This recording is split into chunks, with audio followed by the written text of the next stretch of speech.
Welcome to Cancel Capitalism, the podcast where we don't ask permission to speak the truth. We seize the mic and burn the script. I am J.G. Perkins, and I am here to tell you something your boss and your professor and your newsfeed never will. Capitalism is not broken. It's functioning exactly as intended. Just like Marx said, capital comes into the world dripping from head to toe from every pore with blood and dirt. If that line hits you in the chest, you're exactly where you need to be.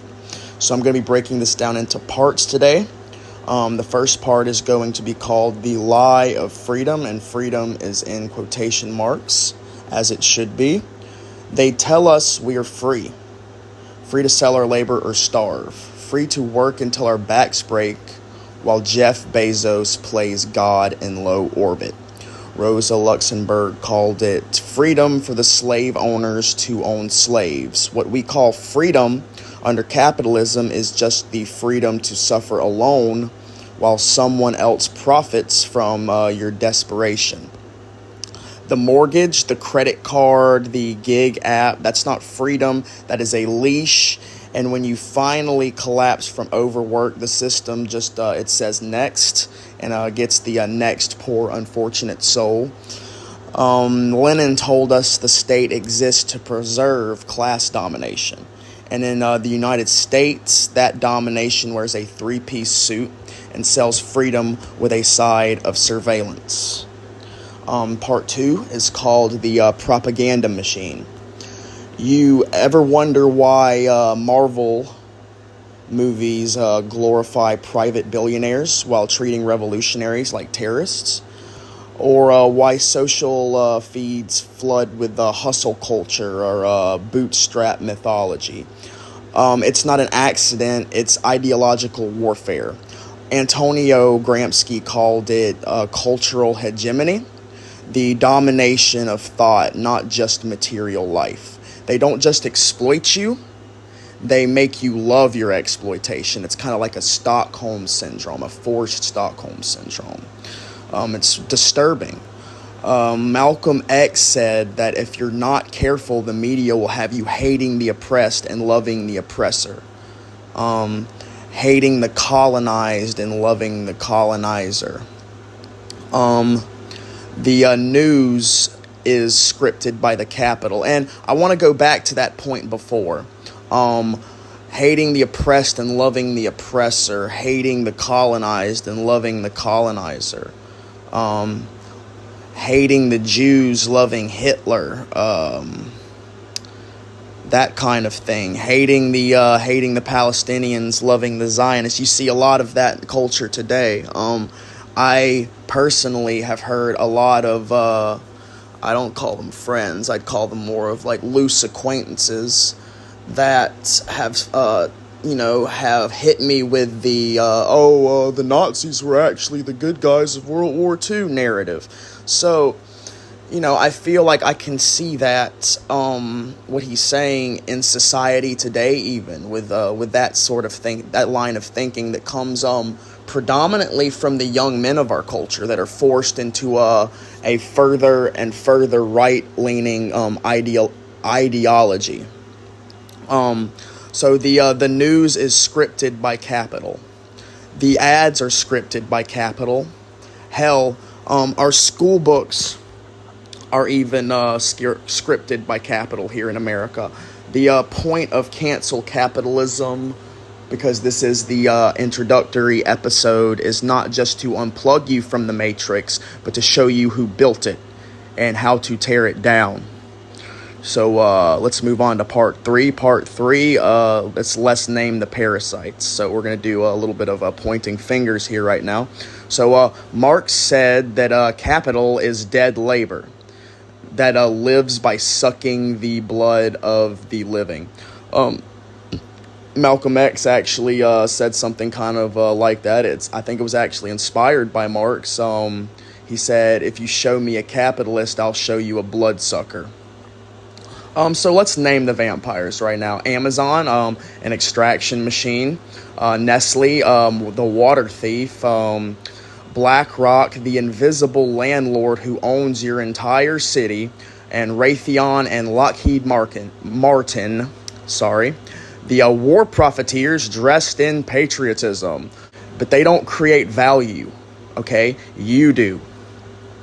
And like Fidel Castro said, a revolution is not a bed of roses. A revolution is a struggle between the future and the past. These corporations are the past. We're the ones with a future in our hands. If we organize like our lives depend on it, because they do, we can build a future that the generations of tomorrow can be proud to call home. Okay, so we're going to move on to part 4. Earth is collateral, right? So capitalism treats the planet like a gas station and a garbage dump simultaneously. You think they care if the oceans die or if the forests burn? If the words of Huey P. Newton, the revolution has always been in the hands of the young always inherit the revolution. And you know what we're inheriting? Collapse. We're inheriting from the generations previous a burning dumpster, and they're giving it to us with a smile on their face and expecting us to be proud of it. No, thank you. I would like to build something different. I would like to do something different, and I think it's worth doing something different. I think if we got rid of this system of exploitation, this system of colonization, then we can move forward in a true system of the working class, a true system of the people for the people. Okay? Because right now it's not a system of the people for the people. It's a system of the few, and they're sucking all of everything from us. So, we're inheriting collapse. Exxon knew, Shell knew. They buried the science in the same vault as your stolen wages. So, no, this isn't just about economics. It's about survival. It's not just about politics. It's about survival. It's not just about left versus right. It's about survival.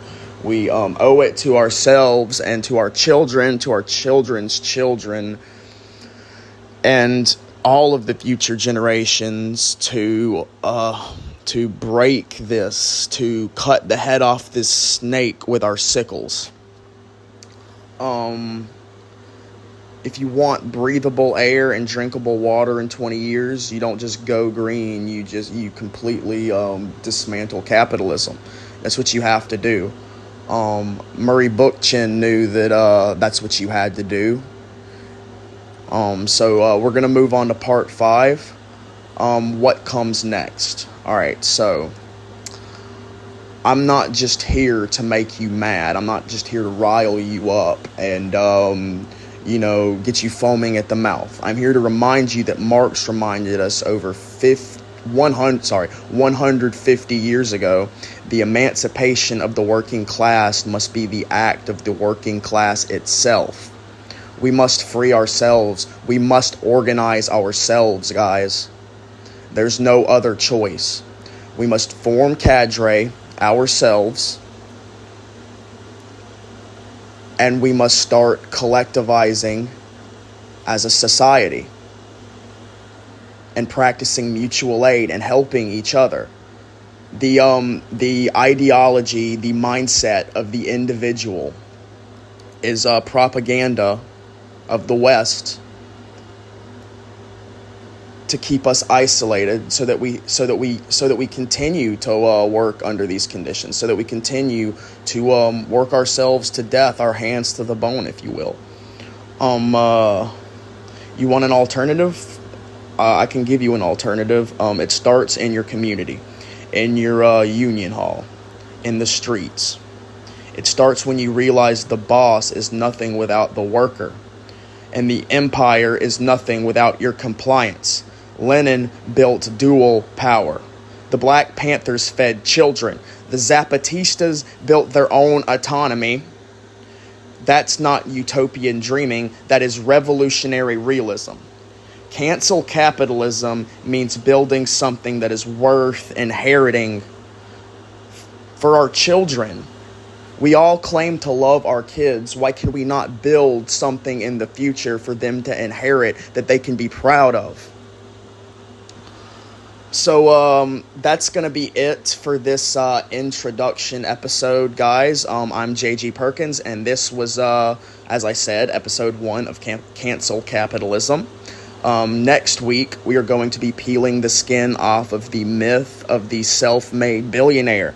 Until then, organize your workplace, radicalize your group chat, read Lenin, read Angela Davis, and remember, the rich aren't afraid of your tweets, they're afraid of your solidarity. Thanks for sticking around till the end. For more Cancel Capitalism, like, comment, and subscribe. Stay safe, comrades.